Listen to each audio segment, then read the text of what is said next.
क्या हो गया? हाँ, निकालिए, लीजिए, लीजिए। कैप्टन, चल। अरे देख नहीं रहे हो, इसकी तबीयत खराब है, दवा ले रहा है। इसे मैं देखता हूँ। तू चल अपनी जगह पे। मुझे चल प्रॉब्लम है। चल, मुझे बहुत सफोकेशन हो रहा है। चल, मुझे बाहर निकालो कैप्टन, कैप्टन मुझे बाहर निकालो। और कितने दिन जिएगा? हो गई है कैप्टन, कैप्टन।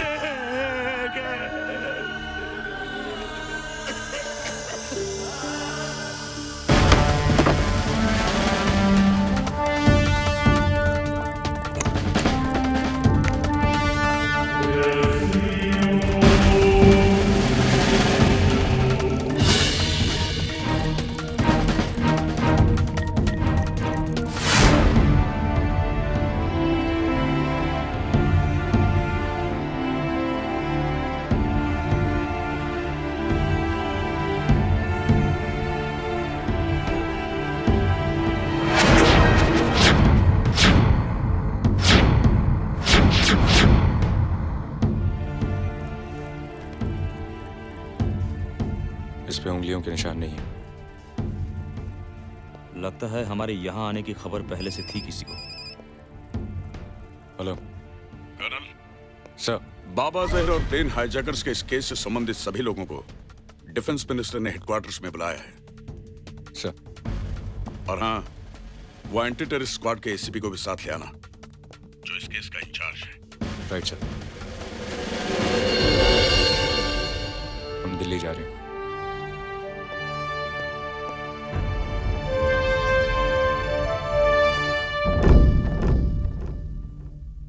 आंटी मुझे भूख लगी है।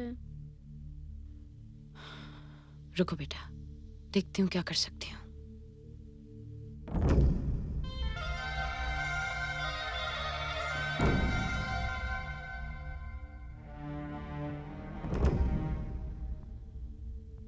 उठ, चल उठ।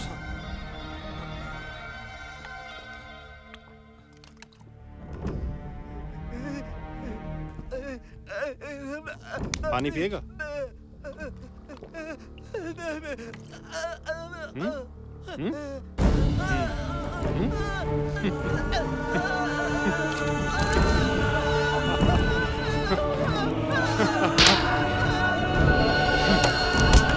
पानी चाहिए? पानी चाहिए? ये ले, पीछे कोई पीछे नहीं आएगा। ये पीछे देखते नहीं, एक मिनट के लिए बच्चे को मारो।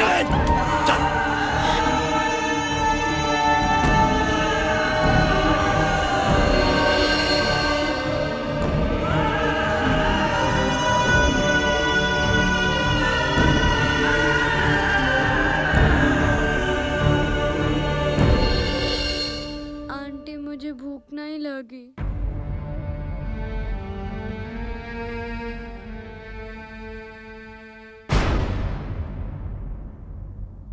जनाब, मुझे और हुकूमत पाकिस्तान को बेहद अफसोस है कि आपका प्लेन हाईजैक करके हमारे इलाके में उतारा गया है और सुना है शायद 2 लोग भी मारे गए हैं। आपको इसी सिलसिले में तकलीफ दी है। मेरी गवर्नमेंट जानना चाहती है कि आपकी सरकार हमारी क्या मदद कर सकती है। अल्लाह गवाह है जनाब, हम आपकी हर मुमकिन मदद करने को तैयार हैं। तो क्या पाकिस्तानी सेना आतंकवादियों पर हमला करके हमारे 107 यात्रियों और कर्मचारियों को आज़ाद करा सकती है? हम बिल्कुल तैयार हैं जनाब, बल्कि हमारी फौज ने तो उस इलाके को चारों तरफ से घेर लिया है जहां आपका वो प्लेन उतारा गया था। हमारी फौज कभी भी हमला कर सकती है, लेकिन उसमें एक खतरा है जनाब। खतरा? कैसा खतरा? यही कि अगर मुजाहिदीन ने मेरा मतलब है कि उन लोगों ने, जिन लोगों ने आपके प्लेन पर कब्जा किया है, प्लेन को बम से उड़ा दिया तो, या फिर हमारी फौज की फायरिंग में आपके लोग कुछ हलाक हो गए, तो आप इल्जाम तो हम ही को देंगे ना। इसका मतलब है आप हमारी कोई मदद नहीं करेंगे? जनाब, मैंने ऐसा तो बिल्कुल नहीं कहा। यही तो समस्या है, आप जो कहते हैं करते नहीं, और जो करते हैं वो कहते नहीं। हम सब कुछ करने को तैयार हैं जनाब, लेकिन पाकिस्तानी फौज एक्शन नहीं ले सकती। आप कुछ करेंगे नहीं, हमें कुछ करने नहीं देंगे, तो फिर इस समस्या का हल कैसे निकलेगा? मेरी राय में तो इस समस्या का एक ही हल है। आप बाबा जहीर को छोड़ दें।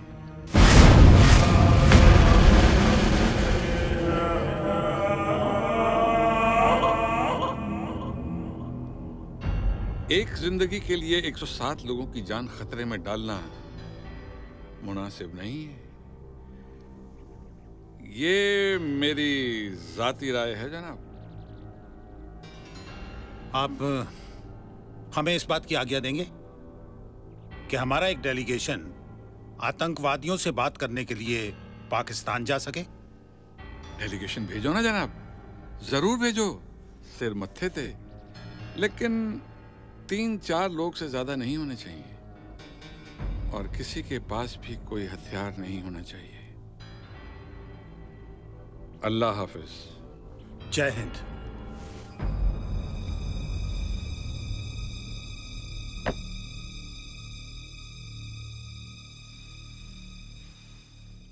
सर, ये सब जहीर को छुड़ाने की साजिश है और ये लोग आतंकवादियों की मदद कर रहे हैं।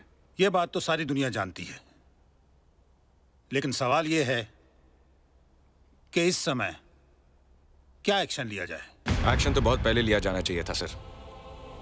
अगर हमारी सेना 48 में एक्शन लेती, जब कश्मीर पर हमला हुआ था, या फिर 65 में, या 71 में, या फिर अब कारगिल के वक्त, तो आतंकवाद और आतंकवादी दोनों कब के खत्म हो गए होते। हमने एक नहीं 4 मौके खोए हैं सर, और हर मर्तबा कमजोर राजनीति को भारतीय सेना की कमजोरी समझा जाता है। हमें एक मौका चाहिए सर, ताकि हम साबित कर सकें कि हम क्या हैं और क्या कर सकते हैं। कर्नल, अपने सुपीरियर्स के सामने इस तरह बोलने का तुम्हें कोई अधिकार नहीं। तुम बाहर जाओ। Sorry sir. ठहरो, तुम ठीक कहते हो कर्नल।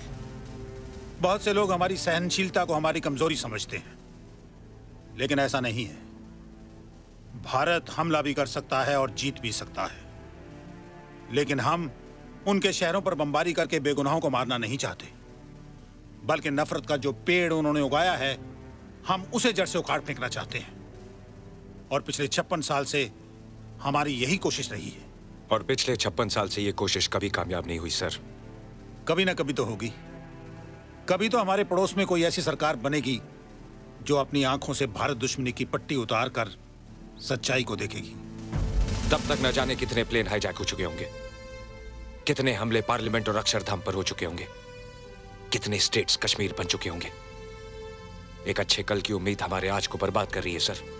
अरे राम राम राम, क्या भाषण दिया है। वाह, तुम्हें फौज में नहीं हमारी पार्टी में होना चाहिए था, लेकिन तुम फौजी हो ना, राजनीति के प्रॉब्लम्स को नहीं समझ सकते। अब देखो, हम जाएंगे डेलीगेशन में और आतंकवादियों को ऐसे शीशे में उतारेंगे कि हमारे पास एक्सपेरिमेंट करने का वक्त नहीं है सर। ये लो। कर्नल, मुझे लगता है तुम्हारे जहन में कोई प्लान है। Yes sir. क्या प्लान है? डिफेंस का प्लान सिविलियंस के सामने डिस्कस नहीं किया जा सकता। प्लीज एक्सक्यूज अस।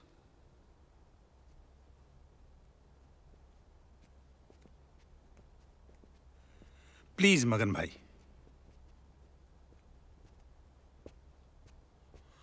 हाँ बोलो। मुझे 15 कमांडोज चाहिए सर। फिर हम वही करेंगे जो इजराइल ने एनटीपी पे किया था। इंडियन एयरवेज का विमान जो आतंकवादियों ने बाबा जहीर को आजाद कराने की मांग को लेकर अगवा किया है, उस सिलसिले में बातचीत करने के लिए भारत की ओर से 4 लोगों का डेलीगेशन पाकिस्तान जा रहा है।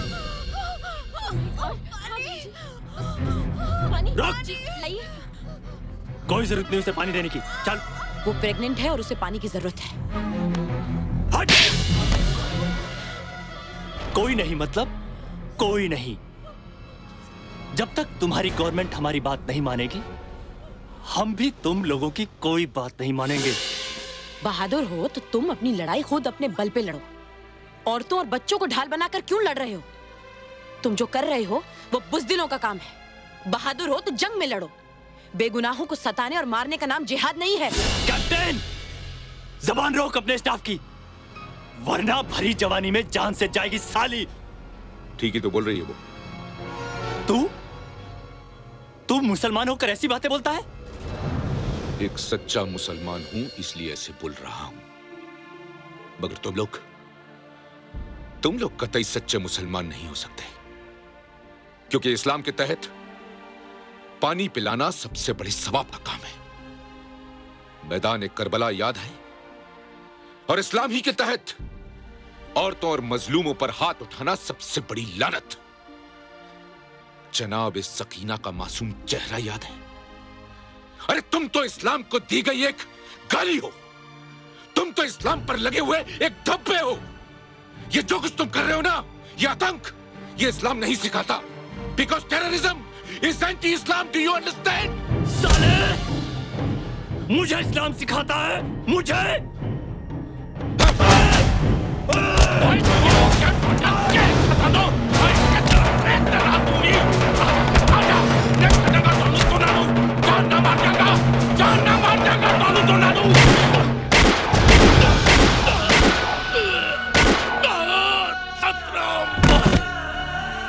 कैप्टन, क्या कर रहे हो तुम? हाँ? ये क्या किया तुमने? अब किसी को मारने की जरूरत नहीं है। भारतीय हुकूमत ने हमारी शर्तें मान ली है। कल सुबह उनका डेलीगेशन आ रहा है हमसे बात करने। बाकी सब बाद में। लाश को यहां से निकाल दो।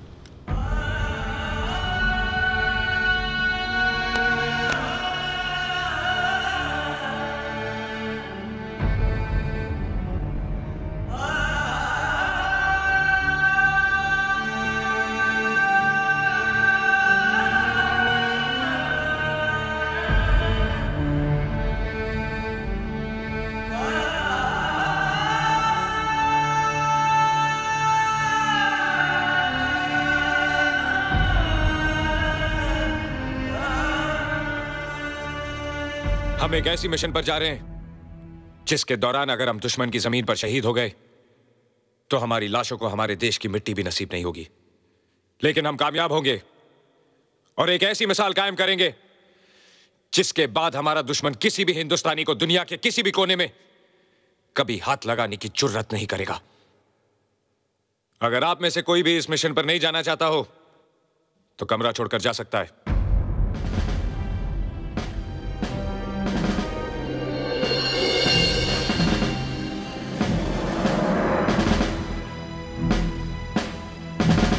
Let's go.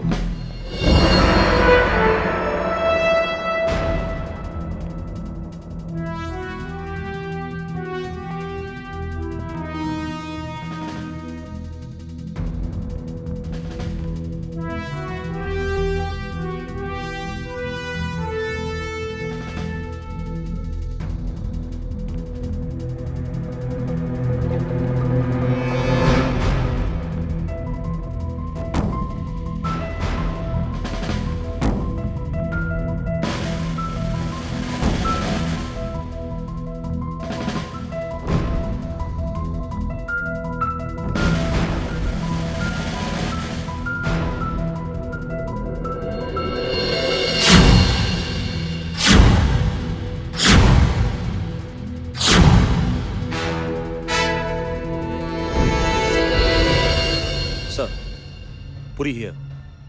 अब भी इन्होंने डिसाइड किया कि जिस हेलीकॉप्टर से बाबा ज़हीर को लाया जाएगा उसी में इंडियन आर्मी के 15 कमांडोज भी छुपे रहेंगे जो मौका देखकर आप लोगों पर हमला करेंगे। आप लोग सतर्क रहिए। और एक बात याद,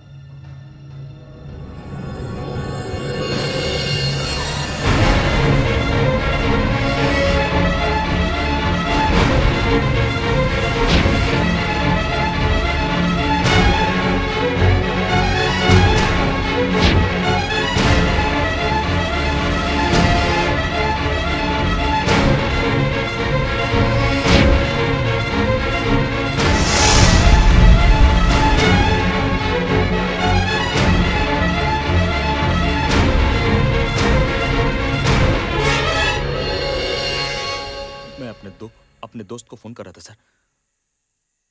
इत्तेफाक से तुम्हारा वो दोस्त इस देश का दुश्मन है।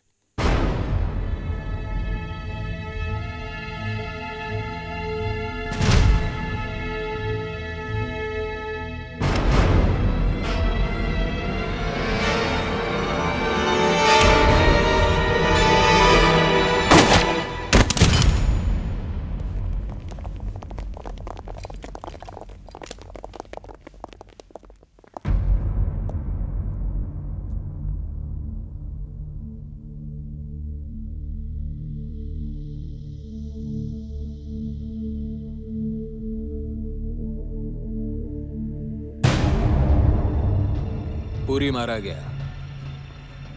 दुश्मनों को मालूम पड़ गया कि वो हमारे लिए काम करता था। इसका मतलब है कि इंडियन कमांडोज अब अपना प्लान बदल देंगे। नो सर, हम उसी रास्ते से जाएंगे। ये मालूम होते हुए भी कि उन्हें हमारे प्लान की पूरी खबर है? यस सर, और वो ये भी जानते हैं कि हमें पता चल चुका है कि पूरी ने उन्हें ये इन्फॉर्मेशन दी है, और जाहिर है कि अब तक हमने अपना प्लान बदल दिया होगा। इसलिए वो ये कभी नहीं सोचेंगे कि हम वही करेंगे जो हम करने वाले थे। दुश्मन को कभी बेवकूफ नहीं समझना चाहिए कर्नल। हम तो उसकी समझदारी पर भरोसा कर रहे हैं सर। मैं वहां जाने के लिए तैयार हूं सर। पहली बात, आर्मी के ऑपरेशंस में सिविलियंस को शामिल नहीं किया जाता। दूसरी बात, ये चोर सिपाही का खेल नहीं।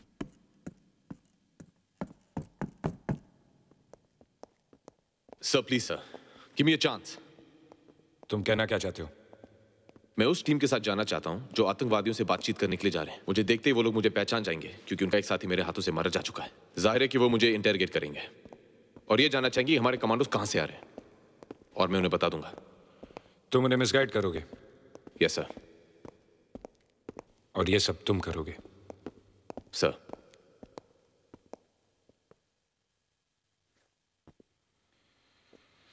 याद है मैंने क्या कहा था?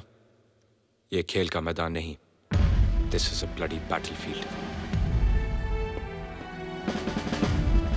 याद है सर, लेकिन आपने ये भी कहा था कि जिंदगी में मौका मिले तो ये जरूर साबित कर लेना कि तुम कायर नहीं हो। आज वो मौका मुझे मिला है सर, प्लीज ये मौका मुझसे मत छीनिए।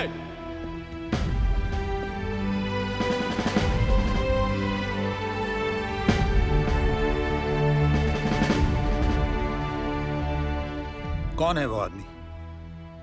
Mumbai police, ACP Jaydeep. कोई खास वजह? आप मुझ पे भरोसा करें सर। इस समय सारा देश तुम पर ही तो भरोसा कर रहा है। Thank you sir. ये मिनी कैमरा तुम्हें पहनना है। इससे हमें उन लोगों की पोजीशंस और ज्योग्राफी को समझने में मदद मिलेगी। Better change.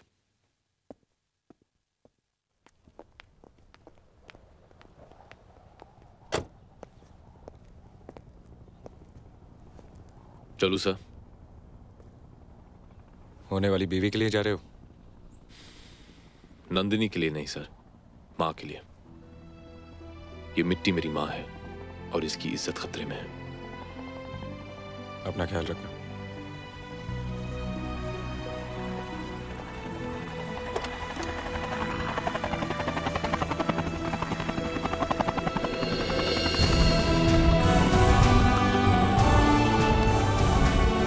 बिना वर्दी के सैल्यूट नहीं करते ऑफिसर।